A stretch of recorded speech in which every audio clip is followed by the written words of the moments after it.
The Ugly Duckling by Hans Christian Andersen. It was so beautiful in the country. It was the summertime. The wheat fields were golden, the oats were green, and the hay stood in great stacks in the green meadows.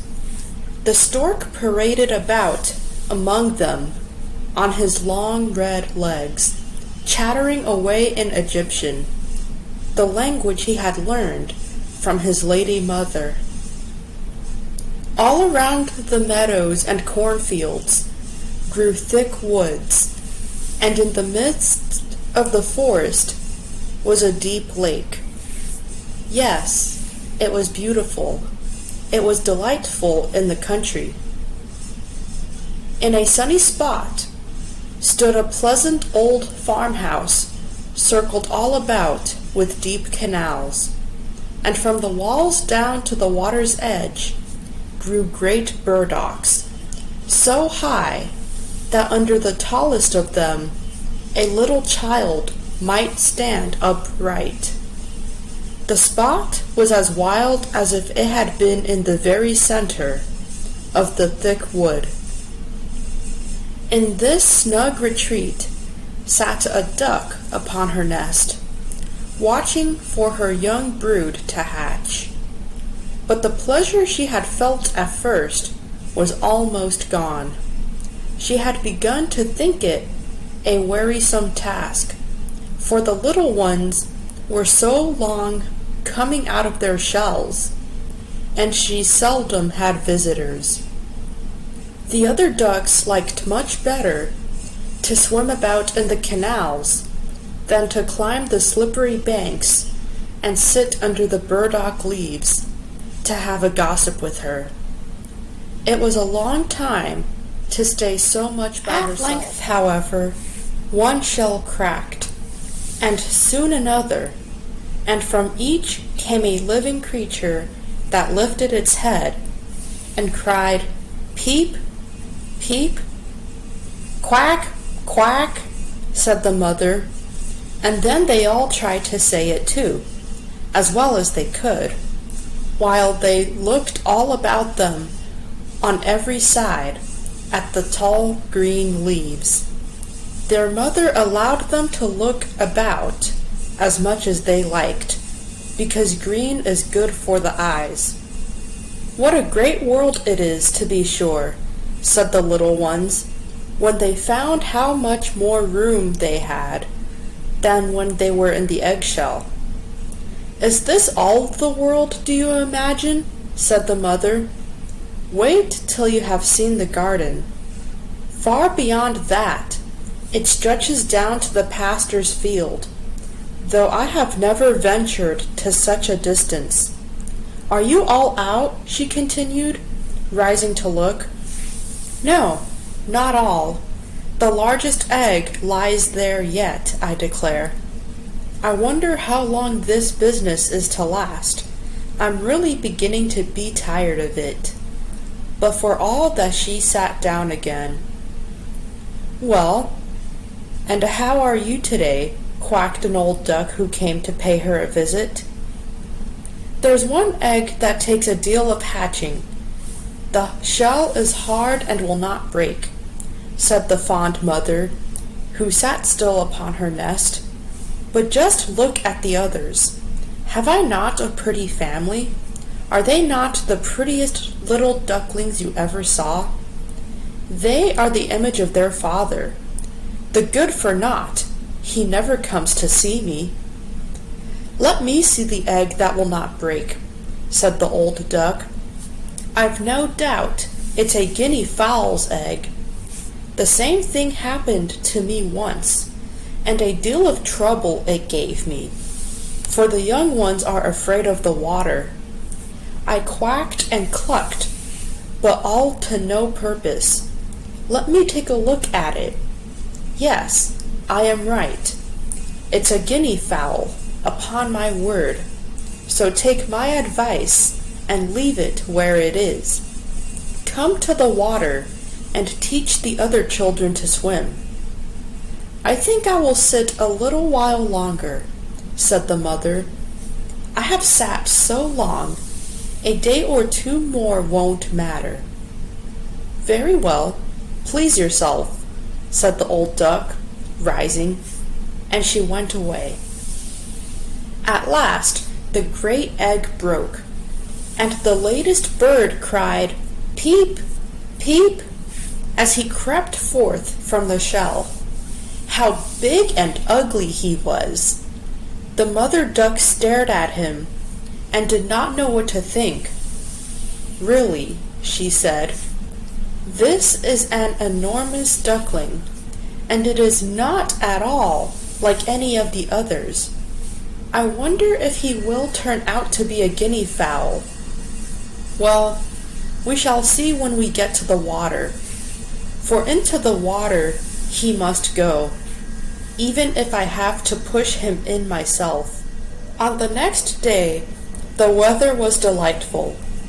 The sun shone brightly on the green burdock leaves, and the mother duck took her whole family down to the water and jumped in with a splash. "Quack, quack," cried she, and one after another the little ducklings jumped in. The water closed over their heads, but they came up again in an instant and swam about quite prettily, with their legs paddling under them as easily as possible. Their legs went of their own accord, and the ugly gray coat was also in the water, swimming with them. "Oh," said the mother, "that is not a guinea fowl. See how well he uses his legs, and how erect he holds himself. He is my own child, and he is not so very ugly after all, if you look at him properly. Quack, quack, come with me now. I will take you into grand society and introduce you to the farmyard, but you must keep close to me, or you may be trodden upon. And, above all, beware of the cat." When they reached the farmyard, there was a wretched riot going on. Two families were fighting for an eel's head, which, after all, was carried off by the cat. "See, children, that is the way of the world," said the mother duck, wetting her beak, for she would have liked the eel's head herself. "Come now, use your legs, and let me see how well you can behave. You must bow your heads prettily to that old duck yonder. She is the highest born of them all, and has Spanish blood. Therefore, she is well off. Don't you see, she has a red rag tied to her leg, which is something very grand and a great honor for a duck. It shows that everyone is anxious not to lose her, and that she is to be noticed by both man and beast. Come now, don't turn in your toes. A well-bred duckling spreads his feet wide apart, just like his father and mother, in this way. Now, bend your necks and say, 'Quack!'" The ducklings did as they were bade, but the other ducks stared, and said, "Look, here comes another brood, as if there were not enough of us already. And bless me, what a queer-looking object one of them is. We don't want him here." And then one flew out, and bit him in the neck. "Let him alone," said the mother. "He is not doing any harm." "Yes, but he is so big and ugly. He's a perfect fright," said the spiteful duck, "and therefore he must be turned out. A little biting will do him good." "The others are very pretty children," said the old duck with the rag on her leg. All but that one. I wish his mother could smooth him up a bit. He is really ill-favored." "That is impossible, your grace," replied the mother. "He is not pretty, but he has a very good disposition and swims as well as the others, or even better. I think he will grow up pretty, and perhaps be smaller. He has remained too long in the egg, and therefore his figure is not properly formed." Then she stroked his neck and smoothed the feathers, saying, "It is a drake, and therefore not of so much consequence. I think he will grow up strong and be able to take care of himself." "The other ducklings are graceful enough," said the old duck. "Now make yourself at home, and if you find an eel's head, you can bring it to me." And so they made themselves comfortable. But the poor duckling who had crept out of his shell, last of all, and looked so ugly, was bitten and pushed and made fun of, not only by the ducks, but by all the poultry. "He is too big," they all said, and the turkey cock, who had been born into the world with spurs and fancied himself really an emperor, puffed himself out like a vessel in full sail, and flew at the duckling. He became quite red in the head with passion, so that the poor little thing did not know where to go, and was quite miserable, because he was so ugly as to be laughed at by the whole farmyard. So it went on from day to day. It got worse and worse. The poor duckling was driven about by everyone. Even his brothers and sisters were unkind to him and would say, "Ah, you ugly creature, I wish the cat would get you." And his mother had been heard to say she wished he had never been born. The ducks pecked him, the chickens beat him, and the girl who fed the poultry pushed him with her feet. So at last he ran away, frightening the little birds in the hedge as he flew over the palings. "They are afraid because I am so ugly," he said. So he flew still farther, until he came out on a large moor inhabited by wild ducks. Here he remained the whole night, feeling very sorrowful. In the morning, when the wild ducks rose in the air, they stared at their new comrade. "What sort of duck are you?" they all said, coming round him.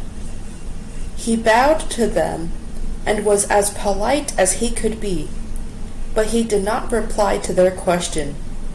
"You are exceedingly ugly," said the wild ducks, "but that will not matter if you do not want to marry one of our family." Poor thing! He had no thoughts of marriage. All he wanted was permission to lie among the rushes and drink some of the water on the moor. After he had been on the moor 2 days, there came 2 wild geese, or rather goslings, for they had not been out of the egg long, which accounts for their impertinence. "Listen, friend," said one of them to the duckling, "you are so ugly that we like you very well.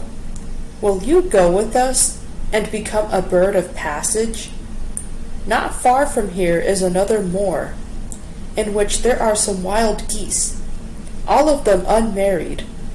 It is a chance for you to get a wife.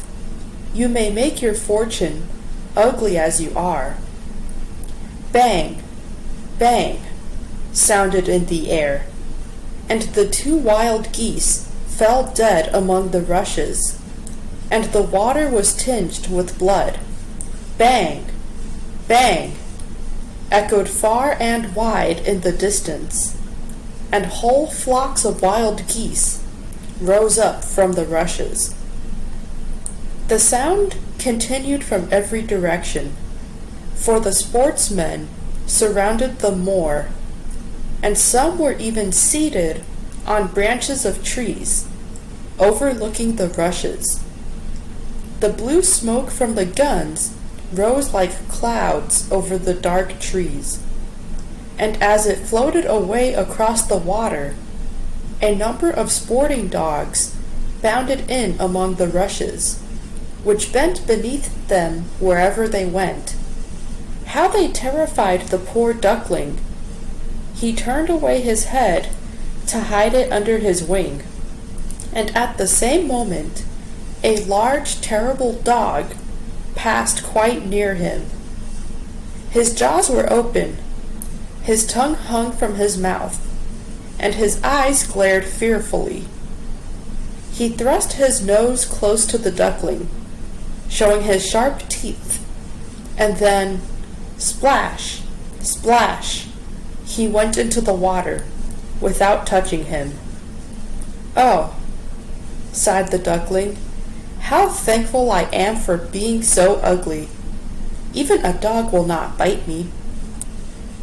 And so he lay quite still, while the shot rattled through the rushes, and gun after gun was fired over him. It was late in the day before all became quiet, but even then the poor young thing did not dare to move. He waited quietly for several hours, and then, after looking carefully around him, hastened away from the moor as fast as he could. He ran over field and meadow till a storm arose, and he could hardly struggle against it. Towards evening, he reached a poor little cottage that seemed ready to fall, and only seemed to remain standing because it could not decide on which side to fall first. The storm continued so violent that the duckling could go no farther. He sat down by the cottage, and then he noticed that the door was not quite closed, in consequence of one of the hinges having given away. There was, therefore, a narrow opening near the bottom, large enough for him to slip through, which he did very quietly, and got a shelter for the night. Here, in this cottage, lived a woman, a cat, and a hen. The cat, whom his mistress called "my little son," was a great favorite. He could raise his back and purr, and could even throw out sparks from his fur if it were stroked the wrong way. The hen had very short legs, so she was called Chickie Shortlegs. She laid good eggs, and her mistress loved her as if she had been her own child. In the morning, the strange visitor was discovered. The cat began to purr, and the hen to cluck. "What is that noise about?" said the old woman, looking around the room. But her sight was not very good. Therefore, when she saw the duckling, she thought it must be a fat duck that had strayed from home. "Oh, what a prize!" she exclaimed. "I hope it is not a drake, for then I shall have some ducks' eggs. I must wait and see." So the duckling was allowed to remain on trial for 3 weeks, but there were no eggs. Now the cat was the master of the house, and the hen was the mistress, and they always said, "we and the world," for they believed themselves to be half the world, and by far the better half too. The duckling thought that others might hold a different opinion on the subject, but the hen would not listen to such doubts. "Can you lay eggs?" she asked. No. Then have the goodness to cease talking. Can you raise your back, or purr, or throw out sparks? Said the cat. No. Then you have no right to express an opinion when sensible people are speaking. So the duckling sat in a corner, feeling very low-spirited. But when the sunshine and the fresh air came into the room through the open door, he began to feel such a great longing for a swim that he could not help speaking of it. "What an absurd idea," said the hen. "You have nothing else to do, therefore you have foolish fancies. If you could purr or lay eggs, they would pass away. But it is so delightful to swim about on the water," said the duckling, "and so refreshing to feel it close over your head when you dive down to the bottom." "Delightful indeed! It must be a queer sort of pleasure," said the hen. "Why, you must be crazy. Ask the cat. He is the cleverest animal I know. Ask him how he would like to swim about on the water, or to dive under it, for I will not speak of my own opinion. Ask our mistress, the old woman. There is no one in the world more clever than she is. Do you think she would relish swimming and letting the water close over her head?" "I see you don't understand me," said the duckling. "We don't understand you? Who can understand you, I wonder? Do you consider yourself more clever than the cat or the old woman? I will say nothing of myself. Don't imagine such nonsense, child, and thank your good fortune that you have been so well received here. Are you not in a warm room, and in society from which you may learn something? But you are a chatterer, and your company is not very agreeable. Believe me, I speak only for your good.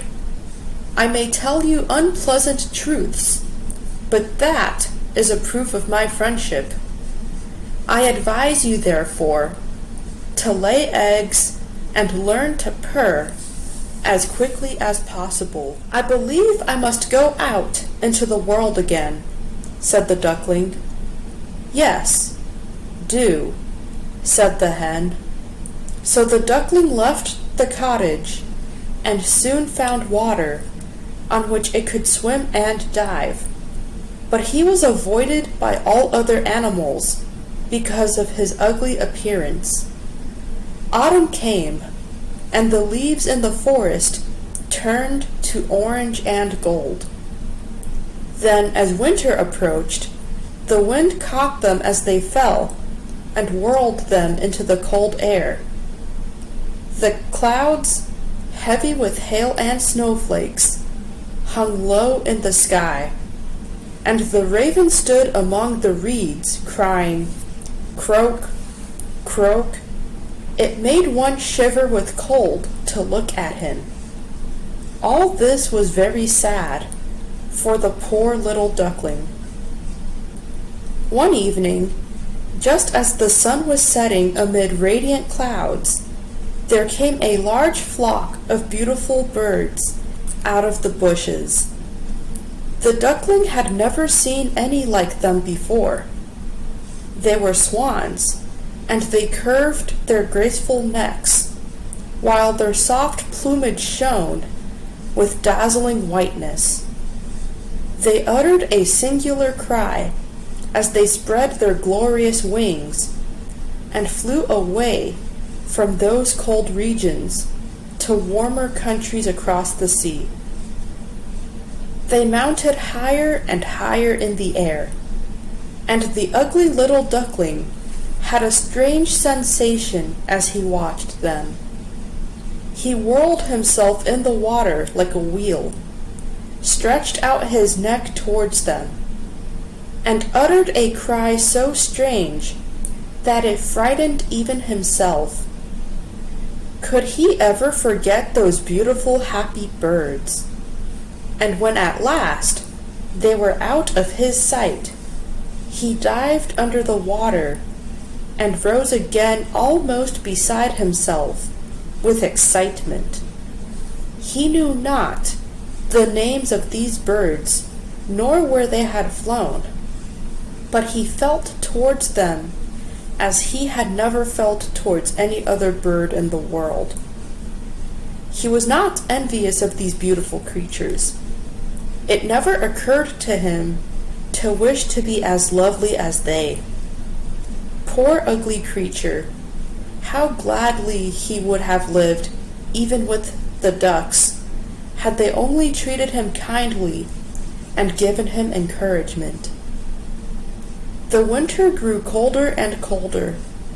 He was obliged to swim about on the water to keep it from freezing, but every night the space on which he swam became smaller and smaller.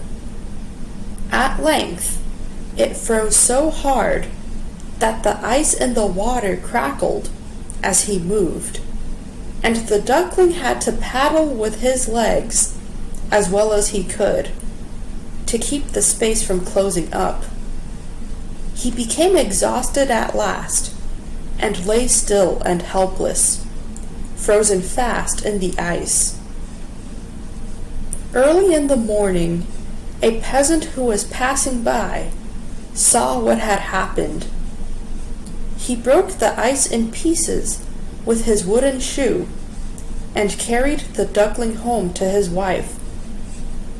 The warmth revived the poor little creature, but when the children wanted to play with him, the duckling thought they would do him some harm, so he started up in terror, fluttered into the milk pan, and splashed the milk about the room. Then the woman clapped her hands, which frightened him still more. He flew first into the butter cask, then into the meal tub and out again. What a condition he was in! The woman screamed and struck at him with the tongs. The children laughed and screamed and tumbled over each other in their efforts to catch him, but luckily he escaped. The door stood open. The poor creature could just manage to slip out among the bushes and lie down quite exhausted in the newly fallen snow. It would be very sad were I to relate all the misery and privations which the poor little duckling endured during the hard winter. But when it had passed, he found himself lying one morning in a moor amongst the rushes. He felt the warm sun shining and heard the lark singing and saw that all around was beautiful spring. Then the young bird felt that his wings were strong, as he flapped them against his sides and rose high into the air. They bore him onwards until, before he well knew how it had happened, he found himself in a large garden. The apple trees were in full blossom, and the fragrant elders bent their long green branches down to the stream, which wound round a smooth lawn. Everything looked beautiful in the freshness of early spring. From a thicket close by came 3 beautiful white swans, rustling their feathers and swimming lightly over the smooth water. The duckling saw these lovely birds and felt more strangely unhappy than ever. "I will fly to these royal birds," he exclaimed, "and they will kill me because, ugly as I am, I dare to approach them. But it does not matter. Better be killed by them than pecked by the ducks, beaten by the hens, pushed out, by the maiden who feeds the poultry, or starved with hunger in the winter. Then he flew to the water and swam towards the beautiful swans. The moment they espied the stranger, they rushed to meet him with outstretched wings. "Kill me," said the poor bird, and he bent his head down to the surface of the water and awaited death. But what did he see in the clear stream below? His own image, no longer a dark gray bird, ugly and disagreeable to look at, but a graceful and beautiful swan. To be born in a duck's nest in a farmyard is of no consequence to a bird if it is hatched from a swan's egg. He now felt glad at having suffered sorrow and trouble, because it enabled him to enjoy so much better all the pleasure and happiness around him. For the great swans swam round the newcomer and stroked his neck with their beaks as a welcome. Into the garden presently came some little children and threw bread and cake into the water. "See," cried the youngest, "there is a new one." And the rest were delighted and ran to their father and mother, dancing and clapping their hands and shouting joyously, "There is another swan, come! A new one has arrived." Then they threw more bread and cake into the water, and said, "The new one is the most beautiful of all. He is so young and pretty." And the old swans bowed their heads before him. Then he felt quite ashamed and hid his head under his wing, for he did not know what to do. He was so happy, yet he was not at all proud. He had been persecuted and despised for his ugliness, and now he heard them say he was the most beautiful of all the birds. Even the elder tree bent down its boughs into the water before him, and the sun shone warm and bright.